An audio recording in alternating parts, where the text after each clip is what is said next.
Nauzubillahi minasyaitonir rajim. Bismillahirrahmanirrahim. Assalamualaikum warahmatullahi wabarakatuh. Alhamdulillah alladzi lam yalid wa lam yulad wa lam yakul lahu kufuwan ahad. Asyhadu an la ilaha illallah wahdahu la syarika lahu wa asyhadu anna Muhammadan abduhu wa rasuluh wa la nabiyya ba'd. Bersyukur pada Allah dan salawat Muhammad sallallahu alaihi wasallam. Jemaah salat asam berbahagia, sudah datang pada kita satu bulan yang sangat dimuliakan Allah, dan kita sudah mulai melaksanakan amalan tersebut, yakni bulan Ramadan 1445 Hijriah. Di surah Al-Baqarah 183 yang sering kita dengar, Allah Subhanahu wa taala mewajibkan kepada orang-orang yang beriman, ya ayyuhalladzina amanu kutiba alaikumus shiyam kama kutiba alal ladzina min qablikum la'allakum tattaqun. Atas bagaimana kita sebagai seorang beriman yang telah menjalankan berbagai prosesi keimanan sebagai pembuktiannya kepada Allah Subhanahu wa taala di bulan Ramadan ini, maka perlu kita memaksimalkan peribadatan yang telah diajarkan oleh Rasulullah SAW, sehingga kita bisa mendapatkan Ramadan kita tahun ini lebih baik daripada tahun-tahun yang lalu, dan berusaha kita mempertahankan itu. Maka pada kesempatan ini kita akan membahas tentang 3 hal yang perlu kita perkuat di dalam Ramadan ini. Karena sesungguhnya yang ketiga hal ini kalau kita perkuat lagi, maka dia akan memberikan efek positif kepada diri kita, dan juga membuat kita bertambah banyak pahala yang akan kita dapatkan, karena di bulan Ramadan ini pahala itu dilipat gandakan. Maka sangat merugi kita kalau kita tidak memperkuat yang 3 hal tersebut.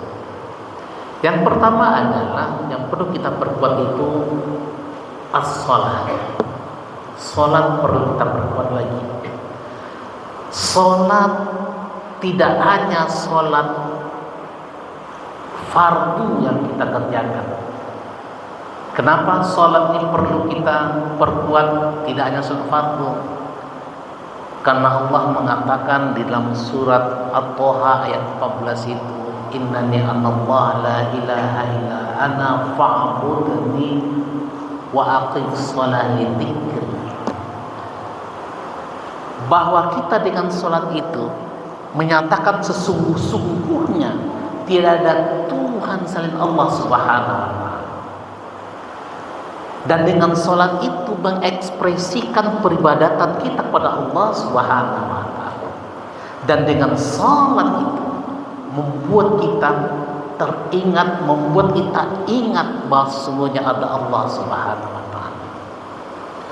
Maka di momentum Ramadan ini, semua salat mulai dari fardu sampai sholat sunnah mesti kita keluarkan, mesti kita kerjakan. Kenapa? Karena itu tadi pahalanya dilipat gandakan. Selesai sholat subuh misalkan, kemudian selesai sholat subuh kita ngaji, atau kalau ada kajian subuh kita dengar kajian subuh sampai kurang lebih jam 6:04 misalkan. Karena di jam 6 kurang lewat dari 10 menit itu sudah mulai masuk, sudah mulai nampak tanda condong matahari, dan itu disebut dengan awal duha, yang orang sering mengenang waktu syuruk. Di awal duha itu kita bisa nambah, kita tegakkan sholat awal duha setidaknya 1 rakaat. saat 2 rakaat maksud saya. Kenapa kita tegakkan sholat di waktu subuh itu? Karena kata Rasulullah SAW bahwa barang siapa yang menegakkan sholat di waktu istisyraq tersebut, maka pahala yang sama dengan umroh dan haji. Yang kemudian di akhir hadis Rasulullah mengatakan tam 3 kali.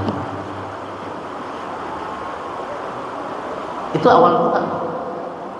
Kemudian naik nanti, misalkan kita tegakkan lagi di dalam Ramadan ini, kita tegakkan sholat duha di pertengahan jam 9 sampai jam 10, duha kedua. Setidaknya kita tegakkan 4 rakaat dengan diawali 2 rakaat kita salam, 2 rakaat kita sholat, 4 rakaat. Supaya apa? Itu memberikan kesehatan kepada kita, biar fisik kita semakin segar dan bugar. Lantas menjelang jam 11-an bisa kita keluar lagi sholat sunat kita dalam Ramadan ini. Bentuknya sholatnya apa? Kita niatnya sholat duha lagi. Kalau bisa kita tambah jadi 6 rakaat. Kenapa? Karena di saat itulah Allah menurunkan, membuka pintu rezeki.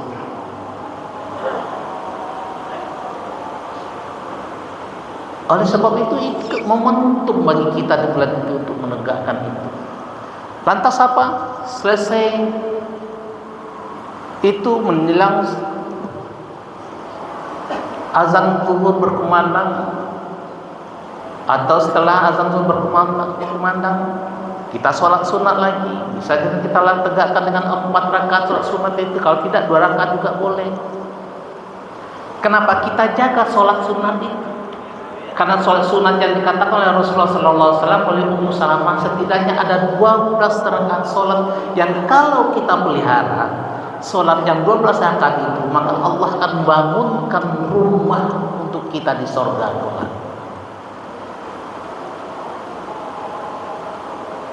Sebelum subuh 2 rakaat misalnya, menjelang sholat zuhur, setelah azan zuhur, qabla zuhur 4 rakaat, setelah zuhur 2 rakaat, setelah maghrib 2 rakaat, lepas isya 2 rakaat. Itu disebut dengan nama sholat rawatib, sholat yang berdekatan dengan sholat fardu. Fungsinya apa rawatib yang berdekatan dengan fardu ini? Fungsinya adalah untuk memperbaiki sholat fardu kita. Kalau ada sholat fardu kita yang kosong-kosong, yang kurang pas bacaannya tadi, kemudian di waktu yang saya sebutkan tadi itu kita tegakkan sholat sunnah rawatib itu, maka diperbaikilah kesalahan-kesalahan pada sholat kita tersebut. Nah, oleh karena itu perlu kita keluarkan semua sholat-sholat itu, baik jangankan yang rawatib, yang tidak rawatib pun kita tegakkan. Misalkan sebelum sholat zuhur, setelah sholat asar ini, setelah azan kita dengar, kita tegak mendengar sholat sunat. Sholat sunat namanya adalah sholat sunat mutlak, memiliki fadilah tersendiri, dan dia bukan masuk rawatib, tapi nama sholat mutlak. Kemudian malam kita tarawih bersama-sama. Kemudian kalau perlu kita tambah misalkan di rumah. Semua sholat sunnah yang diajarkan oleh Rasulullah kita keluarkan. Misalkan sesuai wudhu, kita sholat sunnah wudhu. Habis itu kita sholat tahiyatul masjid. Apapun bentuk sholat-sholat yang diajarkan oleh Rasulullah di Ramadan ini, kita keluarkan semuanya. Supaya apa? Tentu untuk mendapatkan pahala yang besar sekali. Oleh karena itu jamaah Tuhan berbahagia, pada kesempatan ini satu hal yang mesti kita keluarkan di Ramadan adalah kita tegakkan sholat dengan semaksimal mungkin.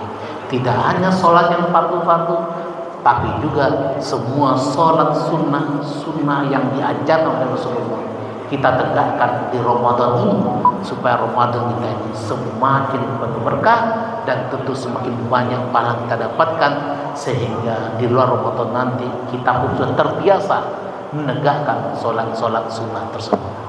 Terima kasih atas atensinya. Karena waktu sudah masuk, kita akhiri dengan Assalamualaikum warahmatullahi wabarakatuh.